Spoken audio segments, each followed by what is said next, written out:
Welcome, everyone, to today's episode of the college experience. So, this is for parents today because we're going to talk real talk with what happens when we send our kids off to college and what we need to know. Even though we want them to be the independent student, we need to know and be very aware of what is happening or what could happen so that we best set our student up for success.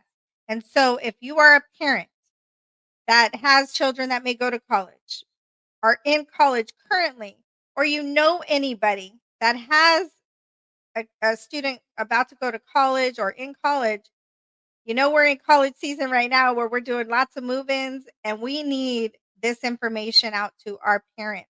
So grab them, tell them to watch it, share the link with them, and let me know your thoughts in the comments because I want to hear from you. I want to hear if this was valuable information because if it is, and it would be valuable to hear part two on hear actually from the student himself that we're going to be talking about and give his insight as the inside looking out. Let me know, and we're going to go ahead and we're going to put that information out to you. So, welcome.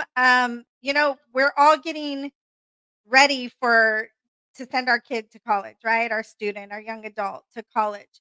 And it's a scary time. It's happy, it's scary. We have mixed emotions. We have happiness because they made it to college and they made that decision to go, or some of us made that decision for our kid to go. Uh, but and then there's fear of, can we afford it? You know, how much is this gonna cost? What are their expenses are gonna come up during the year? Are they gonna make it? Are they gonna make best decisions when they're at school? These are all natural. So I want you to say it's okay to be okay with the unknown because there's nothing that we can hurt ourselves more with is by stressing out over things that haven't even happened, but more so that we don't know could or couldn't happen. So why even stress about it right now? But if you are getting all the necessary information from resources, valuable resources, you're going to be okay because you're educating yourself. So, with that said, I'm going to start with my story. I had 7 kids. I had 4 of my own, 3 bonus children from my previous marriage, and we wanted to send them all to college if that's something they wanted to do. So we actually sent 5 of the 7 off to college. So I'm speaking from immense experience, the ups and downs, the good, the bad, as a parent, as my experience. So um, we sent our first off to college, and if you are a first time parent sending yours to college, you can relate to this. We want them to have everything. We're buying everything on the college list that we're sent. We are, going over and beyond totes and totes and totes of stuff, right? We want to make the room pretty. Why? Because we're sending them off to college. They're not going to be under our roof anymore for the school year. So we're just, preparing and we want them to have the best. We don't want them to want for anything. But can I tell you something? Lean in. It's okay for them not to have everything while you drop them off because that's how they're going to grow. If we give them everything and everything's perfect and they have this perfect elegant room and they don't have what they really need, which is growth, why are we sending them to school? So we got to let them make their mistakes. We got to let them be able to figure out how to get a job on campus. We got them, to figure out their hours and how to multitask and use a calendar, to figure out their schedule. And you know what? As parents, this is the one thing to start with that I want you to do. You should take a deep breath. And I want you to say to yourself, it's okay not to have all the answers going into dropping them off at school, but to, just know that they're gonna be okay, they're gonna figure out, I'm letting my child grow when I haven't provided everything. Even if I know the answer, even I know they're gonna need something, they're gonna ask. They'll ask when it comes, or they're gonna figure out how to get it, and that's key.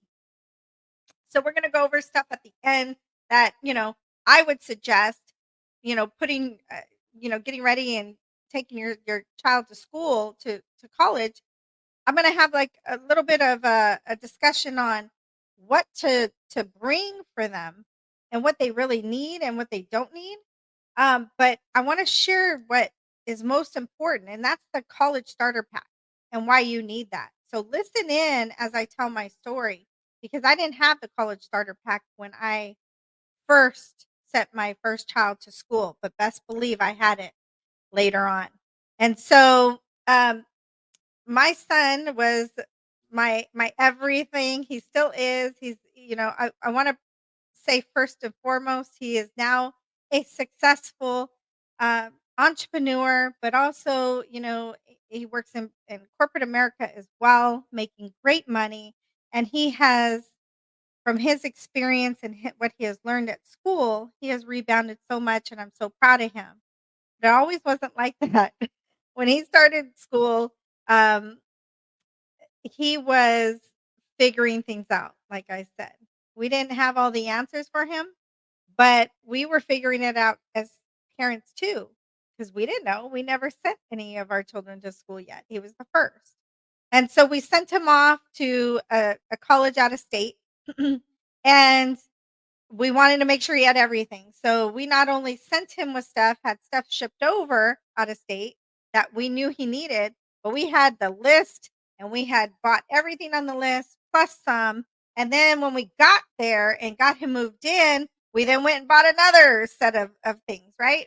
But the one thing we didn't have that I can tell you to start with is the college starter pack. And that is giving and empowering my student with what to do if they have any questions that they run into, if they have any legal issues to deal with, including traffic issues like driving the car out of state, if they have legal matters, what to do, or if they get in trouble with campus police, who do they call? And me as a parent, I could have empowered them with this on on an app on their phone, but I didn't know about it. So I want you to know about it. It's important for you to know that you can empower your student with, at the tap of a button, you're going to empower them with how to have access no matter what for legal issues. And why do they need that? Because they are now a young man or a woman. They are 18 years old and they cannot be held by their hand held by their parent anymore. They are a legal adult, and you will get a wake up call at school when you call and you say, "Hey, I need to find out about my student's grades, or why is this happening? Why is that happening?" And when the school tells you, "I'm sorry, we can't give you that information. Your child has to give us permission to talk to you, and you need to fill out a form." You're like, "What? I pay the bills. My student's not paying the bills." Then it doesn't matter. It doesn't matter. So it's important for you to give the information to empower your young adult as they are navigating being on their own and all of the adult things that they can encounter. And I'll tell you that my student was in this boat where, he was doing his studies and he was at school and he was, having fun on campus. Was working on campus as well, but he made some wrong decisions, and that was partying too hard and drinking alcohol, which, I'm sorry, parents, it happens. They're going to party, sometimes get too intoxicated, sometimes not make the right decision. And that happened to him. And he made the wrong decision. And he was sitting on the ledge of a two-story balcony as they were drinking and having fun, and he fell. Now, thankfully, he survived that two-story building, falling from the two stories. He landed in a way that he only walked away with scratches, bleeding, some lacerations. But all in all, he was okay. Um, but not everyone's gonna have that luck, right? And so along even though he was okay, along with that is gonna come some consequences when you're at college, meaning legal consequences, and you gotta be prepared. And so campus police, they have their own police on campus. What when they come knocking at your door, what do you do? What does your student do? Mom and dad aren't there. They need to get on the phone with their own personal attorney 24/7, which is every day, 24/7, meaning 7 days a week, even holidays, anytime they're on campus, they can call this number and they can have their attorney on the phone speaking to the campus police officer and protecting their rights. Because if they even spiel in his situation, if he didn't have that protection, it could have went a different way. And he could have not been able to go to school ever again and been expelled. So protection is key. Even if you think you have the best student, we want them to make the right decisions. I had a great kid, but you know what? Things happen. So just being prepared. And if you want that starter pack that I'm talking about to get this protection, it's literally 29 bucks a month. You can't beat it. It's gonna protect you as the parent because you're signing up for it, and you list him as long as he's away at school and or at your home, he's protected. He or she is protected. And so your whole entire family, if you have 1 or 2 students or, you have a couple kids, everybody, that's a family package for 29 bucks a month, unlimited access to a law firm that is your personal attorney to contact 24/7, 7 days a week, Christmas, New Year's, anytime, 365 days a year. If anything happens, that is the protection they need. And nobody talks about that, but I'm here to tell you. And so with that, there's other things that come along with that starter pack. We're not going to talk about them here. Email me and you'll see that down below, askcindysoto@gmail.com. You can email me and say, hey, starter pack, and I'll send you an email with the link. We can talk on a call. You can go to my link tree that's also at the bottom of this that you can contact me or set an appointment and we can chat and I can tell you more about that one on one. But important, parents, that's number one. So thankfully, that situation was rectified and he got well. And that was the end of that. But me as a parent had to make a decision. And this is where I want you to really listen up. When our kids get in trouble at school, it could be one of two things. One, we can tell them, slap on the hand, everything's okay, and just don't do it again and watch them, right? Or two, the decision me and my ex-husband made was we give everyone one chance at college. And because we had 7 kids to put through college. And you have that one chance. If you mess it up, we're gonna find an alternative way. In this particular situation, they had a out-of-state satellite school that was still affiliated with the university that he could go to and pay in-state tuition. That was a no-brainer. We gave him that option. Said, if you want to do that, you need to not only work, you need to go here, you need to work, change your major, and he said, or you need to come home. Those were the 2 options. That was it. And so when you lead your student with just 2 very simple options, they need to choose and make the decision for themselves. Because as a parent, you have to be firm, but you need to also lead still because they're learning. And so we gave him that option. He chose to stay and go to the satellite campus, which he still had a dorm. He had to get a job off campus and work to help pay for certain things that he needed and some of his tuition, which, you know what? That's building a muscle. That's building a muscle of independence, but humbleness because it taught him how to stay focused. And if I really want something, I'm going to go get it. And thankfully, to this day, I have a very successful young man who is now 30 years old, and he's gonna be joining us on part 2. So if you have a student in college, make sure that you and your student join us on part 2, where he's gonna talk about his experience and really talk to the students from his perspective on how to navigate not only the communication with parents, but communication on campus, how to get better ahead, because he would end up being such an amazing addition to the university. He gave back by not only getting his bachelor's, at that university, but he got his master's at that university. He ended up teaching students a course, during his, tenure there at the campus. He was a resource and a missions counselor, which he was able to help a lot of students get refocused and get on track and stay on track as they navigated college. So I'm very proud to say that that situation ended up very positive.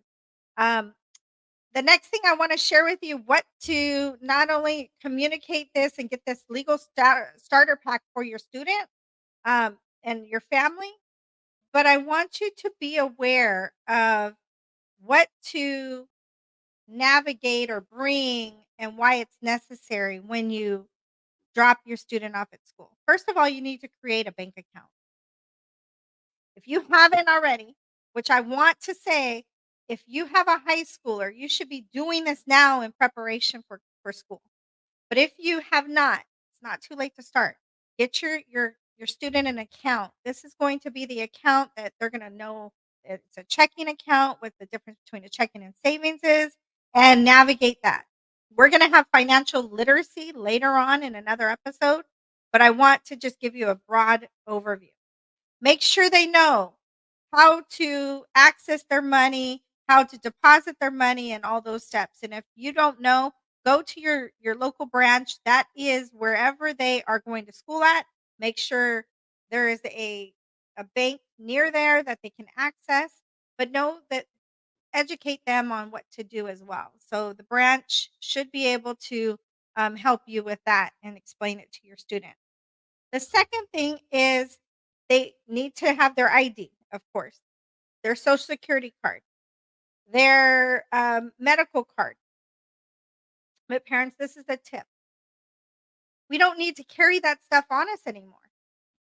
We have phones. Your student carries their phone everywhere. And I promise you, 9 times out of 10, they're going to make sure that thing is charged.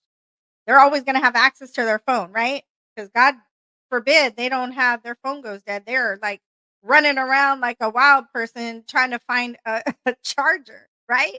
So they're always going to have that. You're if they are pulled over by an officer, they're okay with sharing as long as they have a copy of their photo ID and their insurance, they can show that and it'll be okay. The officer accepts that. So have them take a picture of it. Have them take a picture of their license, their social security card, their insurance card, their medical card, their car insurance if they have a car at campus. Whatever it is, have them take a picture and keep it in their phone so they can have access to it. That's number 1. We don't need to carry that stuff anymore. The legal insurance. We will show them how to use there's a tutorial on how to have their legal insurance. So there is the emergency access number we're gonna have them put in their phone that they can hit if there's ever an emergency. If there's not an emergency, they just need to talk to the attorney during regular business hours, they're gonna have a separate number for that. So those are the 2 numbers we're gonna make sure they have in their phone at all times, and they know how to access the app, which all everyone uses apps nowadays, right? It's super simple. They can call that emergency number from the app as well, or they can access their law firm. Because why? They're 18, they're young adults, they're doing this all on their own, okay? Um, and what else? We need to talk about what happens if they have a medical emergency, right? What do they need in order to be able to be self-sufficient? Who are they calling? And what do we need to do in order to make sure that if they are something happens to them, that somebody can go in their dorm and be like, "Oh, their parents' number is right here." We're not trying to locate uh, the campus that has the files and all that. I want you to go on the mirror or on their board. Usually there's a whiteboard in their dorm. And I want you to put parents, your name, if there's mom or dad or one or the other, and the phone number.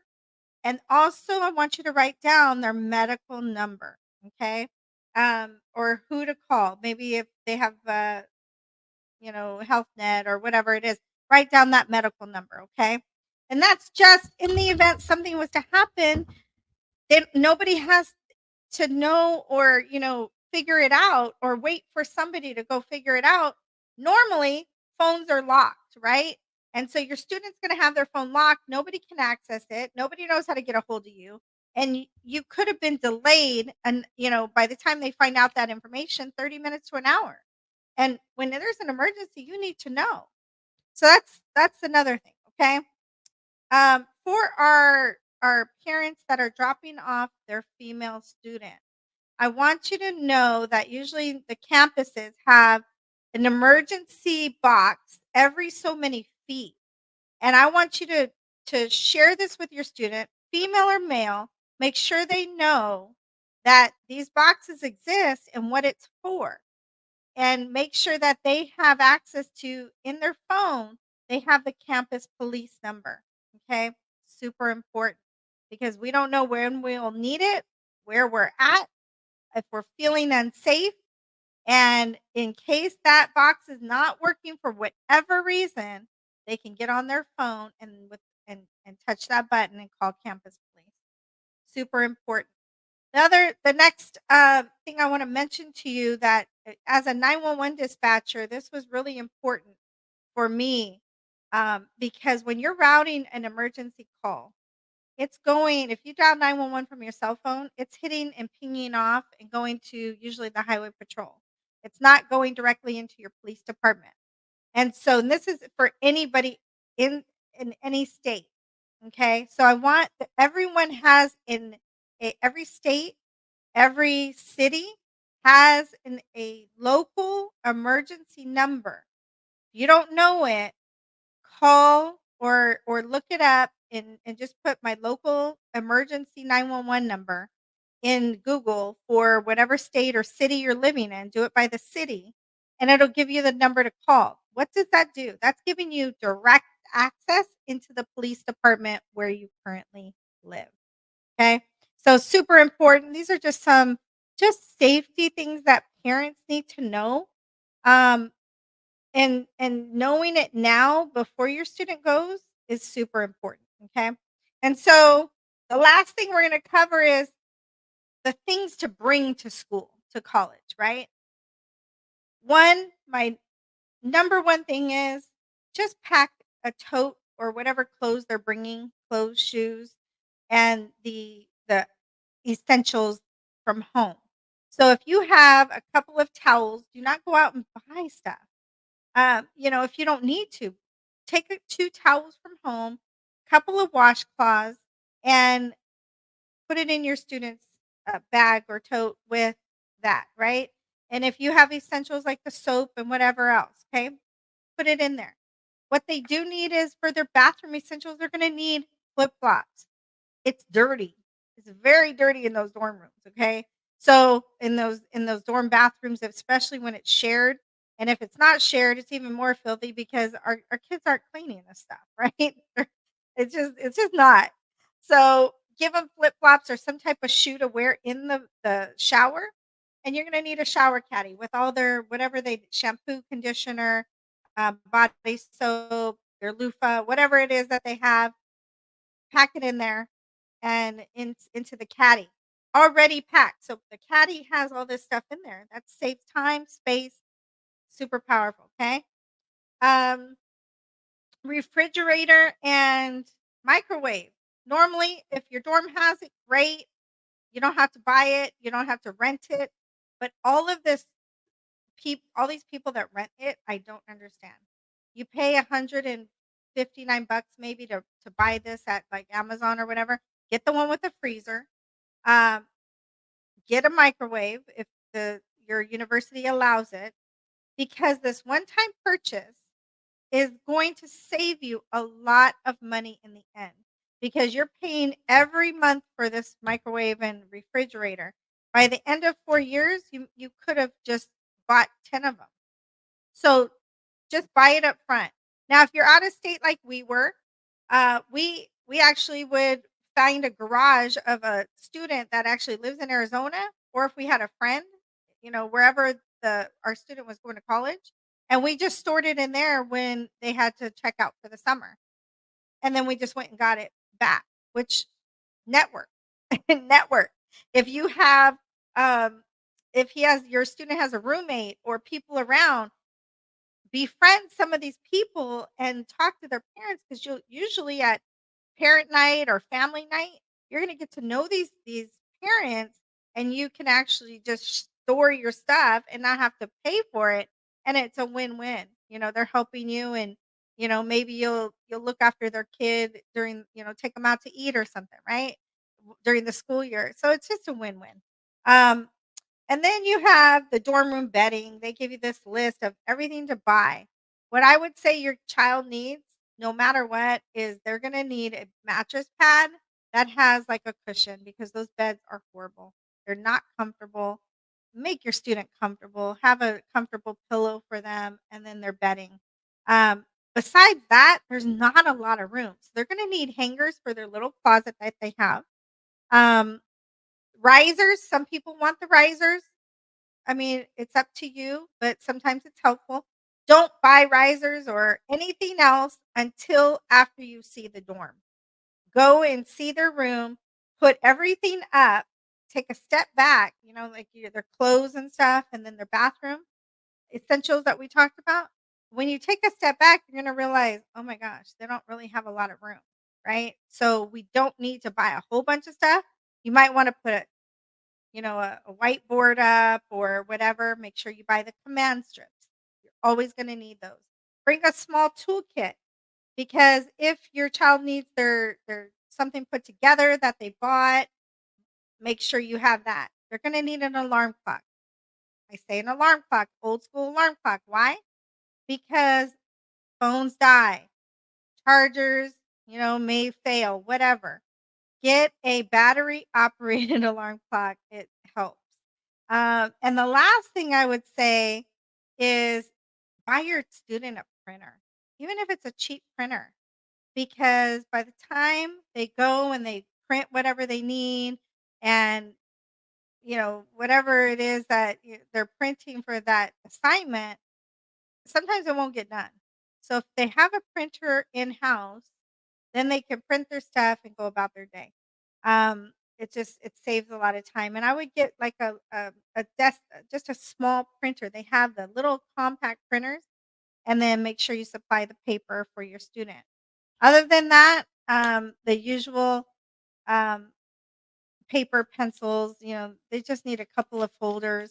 Let them. They have to go to school for a little bit before they actually know what they really need. So their teacher will let them know, right? Just like any school we have. They're gonna say, I require this. So each one's gonna be different. You don't know. And don't go based on the syllabus until you actually get in class with that teacher and they give you an updated syllabus. So just hold off. Leave that for something that your student can navigate through, right? And the last thing is books. The most expensive thing that you're gonna have to buy once you get your student to school. And some of us will say, "Oh, we'll just buy our books now, have them all prepared, have them ready." Do not buy any books. Let your student go to school, go to class the first day or two, and the teacher will let them know what book they'll need and where to go get it. Sometimes it changes, and then you're stuck with this book and you're having to go buy it back or return it, and you're not getting what you paid for it. So just wait, take a deep breath, and let your student know this is your task item. As soon as you find out your book, then I want you to find out where it is and get a used one, and then we will go from there. If they have financial aid, sometimes it's covered. If they don't, then have their checking account already that you have access to that you can open that is already open, and then you can fund it with whatever it is, how much the book is. And that's giving your empowering your student not only to buy their own book, but to look what's cheaper and save money. And then they're also using their checking account, right? So they're using their own bank account. And I'm going to leave you with this. Have your student work. Please have your student work. Don't be worried about, well, they can't multitask and their grades are more important. Parents, I'm going to get some parents that are going to say, I want my student just to focus on school. Fine, right? But I had my kids work, and that was for a reason, and that was only to humble them, to let them know that to take college seriously and that they can't just mess around. This is a once in a lifetime opportunity that however you got here based on your academics or you got a scholarship or we forced you, whatever it is, it's going to help them grow. And so by working, being able to multitask and manage a schedule, manage their studies and their work schedule is super key. And if they get an on-campus job, which I highly, highly recommend, because the campus jobs works with your schedule. They're not as on the outside, they're very strict with, you call in sick or you miss a day or you have to, change your schedule because your class changed. They'll work with you on campus and it teaches them that communication with your employer is important, but also to be proactive and let them know like something changed. So that's what I would recommend. Highly, highly recommend working on campus. And parents, I hope that helped. That's not everything. That's just a little bit of what I suggest you do as you navigate your son and or daughter off to school, off to college, and on their own to help them be the best version of themselves as they navigate all the unknowns of college and try to adult as they are learning it and off on their own. So if you like part 2 of hearing from a college grad and alumni of the university, let me know because he's been through it. The story I told you is of my son and who is now very, very successful. I'm super proud of him, but he has his story to share from his perspective as a student navigating college and has so much love to give back um, to not only us as parents, but to talk to our students, to let them know it's okay, um, to not have all the answers, but what to do and give them some tips that he wish he had or that he learned along the way that he just shares and gives back to other students. So let me know, email me, go to my link tree, set up an appointment for that college starter pack that it's a must have for all of our parents. Parents, you must sign up for the starter pack, and then we just add your dependent, your student that's in college, and anybody else in the household, and you all are covered for that 29.95 a month. It's you can't priceless. All right, family. You have a great day. We'll see you on part 2. Hopefully, if I get enough comments, likes, and shares, I will bring part 2 to you. So stay tuned. Have a good night.